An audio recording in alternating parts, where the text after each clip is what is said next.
Good morning आप सभी का।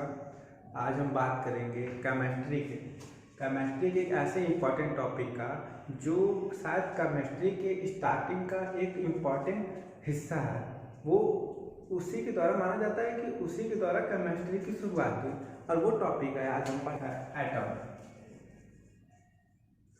एटम मतलब परमाणु। आप सभी जानते हैं कि हर वस्तु किसी न किसी पार्टिकल से मिलकर बनी होती है।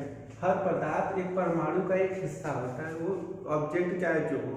परमाणु का मतलब होता है कि उस अणु को उससे ज़्यादा छोटा ना किया जा सके। परमाणु का मतलब यही होता है।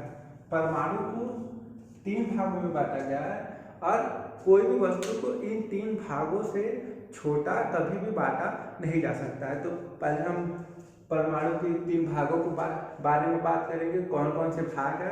फिर हमको बताएंगे परमाणु का मॉडल कैसा होता है और किसने इस मॉडल की रचना को मतलब इसकी खोज की थी। और एक एक करके हम बात करेंगे उन भागों के बारे में कि उन भागों को किसने खोजा था। सबसे पहले परमाणु का मॉडल बनाएंगे।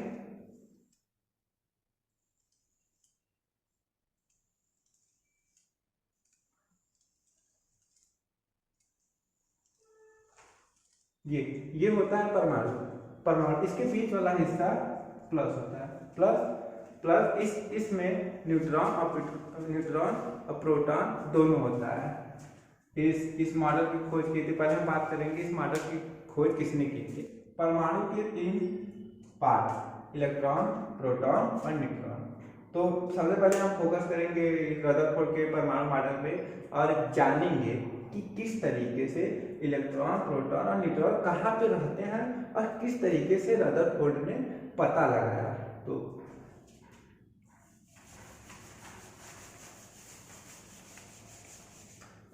रदरफोर्ड ने सबसे पहले एक सोने की चादर ली थी, पतली सी चादर ली थी और उस पर एक एक्सपेरिमेंट किया था। एक्सपेरिमेंट क्या किया था?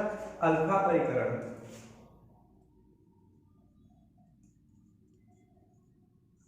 उस एक्सपेरिमेंट का नाम था अल्फा परिकरण और उस पे गामा किरण को डाला गया। गामा किरणें होती हैं, जो गामा किरणें क्या होती है कि इनकी पावर इतनी होती है, ये छिद्र, ठीक है, छिद्र करने की पावर इनके पास अधिक होती है। तो कहा जाता है कि जब उन्होंने एक सोने की प्लेट ली थी, चादर ली थी और उन पे एक्स गामा रे मतलब गामा किरणें को जब डाला था तो उन्होंने देखा कि इधर से उन्होंने गामा किरणें को डाला था। ध्यान से टॉपिक को समझिएगा, यहाँ से समझने वाली चीज है। तो उन्होंने जब गामा किरणें को डाला था तो उन्होंने देखा कि उस सोने की जो चादर थी उसमें से लगभग 90% किरणें उस परमाणु मॉडल से निकल गई, बाहर की तरफ चली गई। तब उन्होंने जाना कि परमाणु का 90% भाग खोखला है। और उन्होंने जब ये देखा कि जब अधिकांश भाग जो है वो परमाणु मॉडल में जो देख रहे हैं आप, उसमें से जो सोने की चादर थी उसमें से 90% भाग बाहर निकल गई। तो उन्होंने जाना कि परमाणु का लगभग 90% भाग खोखला है। फिर उन्होंने कुछ किरणें और डाली तो उन्होंने देखा कि कुछ किरणें जाके किसी जगह से टकरा के बाहर की तरफ निकल रही थी, ऐसे जाके यहाँ से और बाहर की तरफ, मतलब किसी से चीज से टकरा के बाहर की तरफ जा रही। तब उन्होंने जाना कि इस परमाणु मॉडल के अंदर कुछ ऐसे भी ठोस पदार्थ है जो किरणें, गामा किरणें को टकराने के बाद तिरछी निकल जा रही। तो उन्होंने जाना कि ये जो बीच वाला हिस्सा होता है वो पॉजिटिव होता है, क्योंकि गामा किरणें होती है, गामा किरणें वो प्लस होती है, प्लस पॉजिटिव होती है। तो ये बीच वाला जब हिस्सा टकरा कर बाहर निकला तो उन्होंने जाना कि बीच वाला हिस्सा प्लस पॉजिटिव है। अगर मान लीजिए बीच में माइनस पॉजिटिव रहता तो प्लस माइनस वो अपने अंदर सबमिट कर देगा, लेकिन जब वो टकरा के बाहर निकली तो उन्होंने ये जाना कि परमाणु में बीच वाला हिस्सा पॉजिटिव होता है। तो उन्होंने क्या जाना कि लगभग 9% किरण बीच से टकरा के बाहर निकल गई, जिसकी वजह से उन्होंने जाना कि बीच वाला हिस्सा पॉजिटिव और ठोस है, पॉजिटिव। और जब उन्होंने एक किरण और डाली तो वो जाके बीच से टकराकर वापस आ गई।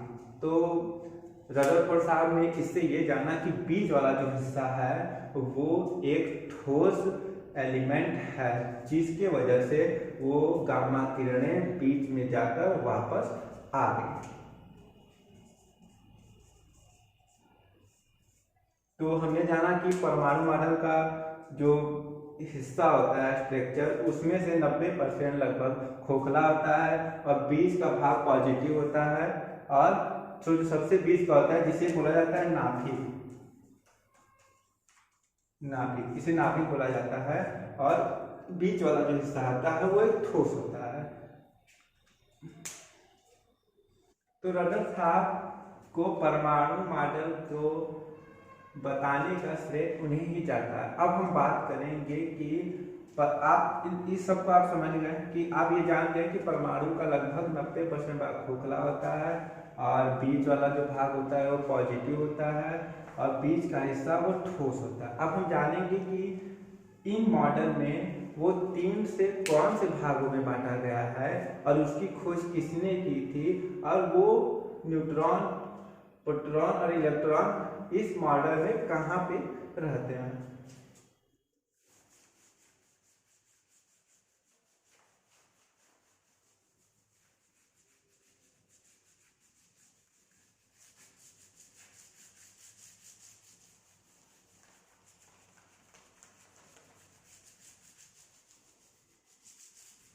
ये रहा मॉडल।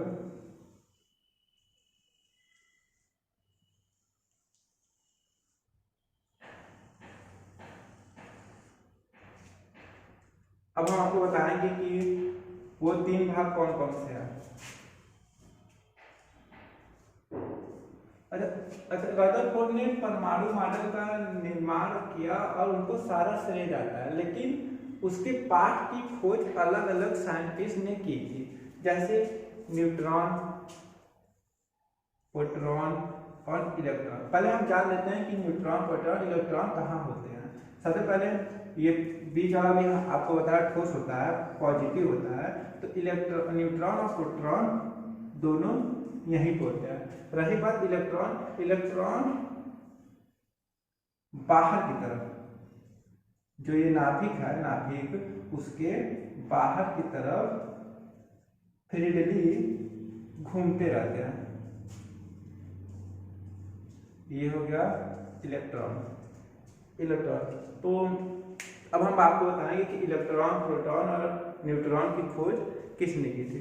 तो गोल्डस्टीन एक साइंटिस्ट है। कहा जाता है कि जब रदरफोर्ड अपने मॉडल को बना रहे थे तो मॉडल गोल्डस्टीन आते हैं और बोलते हैं कि आप क्या कर रहे हैं, तो वो बोलते हैं कि हमने परमाणु मॉडल की खोज। जब रदरफोर्ड अपने मॉडल को बना रहे थे, तो ये बात सच है या झूठ मुझे तो नहीं पता, लेकिन एक बताने का तरीका है, हम अपने तरीके से बता रहे हैं, ठीक है। तो रदरफोर्ड कहा जाता है, रदरफोर्ड जब परमाणु मॉडल बना रहे थे ना, तो उनके एक साइंटिस्ट आते हैं, वैज्ञानिक होते हैं, वो उनका नाम था गोल्डस्टीन।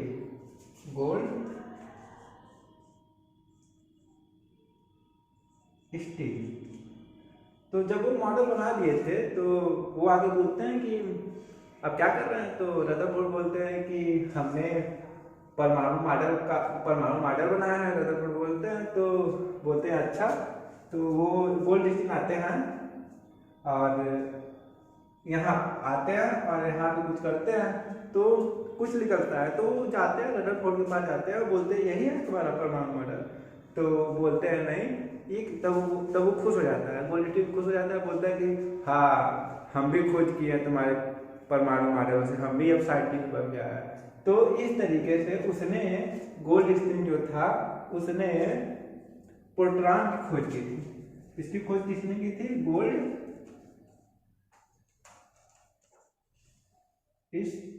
ने।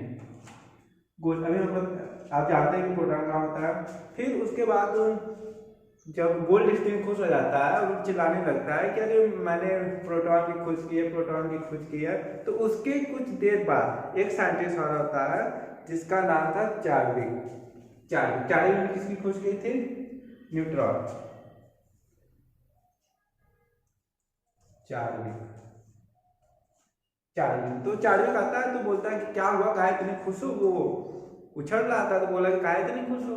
तो बोला कि अरे मैंने परमाणु मॉडल में और प्रोटॉन की खोज की है, प्रोटॉन की। तो अच्छा बोलता है, अच्छा कहाँ पे परमाणु मॉडल हो जाता है? और वो भी ऐसे वहां पे करने लगता है, जिसे बोलते हैं खुरदने लगता है। तो अब वो लेकर आता है कुछ, बोलता है क्या यही है तुम्हारा प्रोटॉन?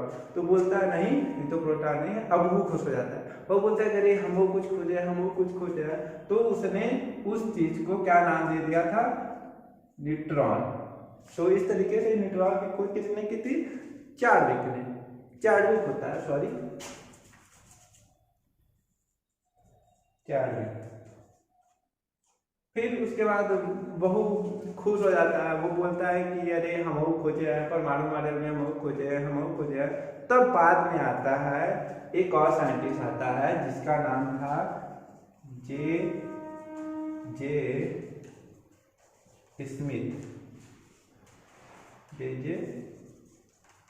स्मिथ। तो वो आके क्या करता है कि बाहर बात खोलता है। वो आके बाहर बात खोलता है, परमाणु मॉडल के बाहर बात खोलता है। तो उसे कुछ मिलता है तो वो लेकर जाता है, बोलता है कि यही तुम्हारा न्यूट्रॉन है? तो वो बोलता है नहीं, ये तुम्हारा न्यूट्रॉन है। तो वो खुश हो जाता है, वो बोलता है कि अरे हम खोजे। तो इस तरीके से उसने किसकी खोज करती है? इलेक्ट्रॉन की। प्रोटॉन की खोज किसने की? गोल्डस्टीन ने। और न्यूट्रॉन की खोज किसने की? चार्विक ने। तो अच्छा, रदरफोर्ड को सोचना चाहिए था कि जब इतनी सारी मेहनत मैंने कर ली थी, तो थोड़ा सा और मेहनत करके चाहता तो वो सारी खोज अपने आप ही करता। लेकिन थोड़ी सी सुस्ती, कहा गया है ना कि किसी भी काम को मन लगा के करो, जब तक ना कर लो तब तक उसे हटना नहीं चाहिए। अगर यही गलती रदरफोर्ड ने नहीं की होती तो शायद आज हम आपको सिर्फ रदरफोर्ड के परमाणु मॉडल में उसके इलेक्ट्रॉन, प्रोटॉन और न्यूट्रॉन की सारी खोज रदरफोर्ड के बारे में ही पढ़ाते, लेकिन थोड़ी सी सुस्ती के कारण वो सारी खोज का हकदार चार्विक, गोल्डस्टीन और जे स्मिथ बन गए। अब मुझे उम्मीद है कि आप लोगों को ये चैप्टर समझ में आया होगा। अगर इससे भी ज़्यादा कुछ रहेगा तो हम आपको नेक्स्ट वीडियो में बता के बनाएंगे और आपको अच्छे से समझाने की कोशिश करेंगे। जय हिंद।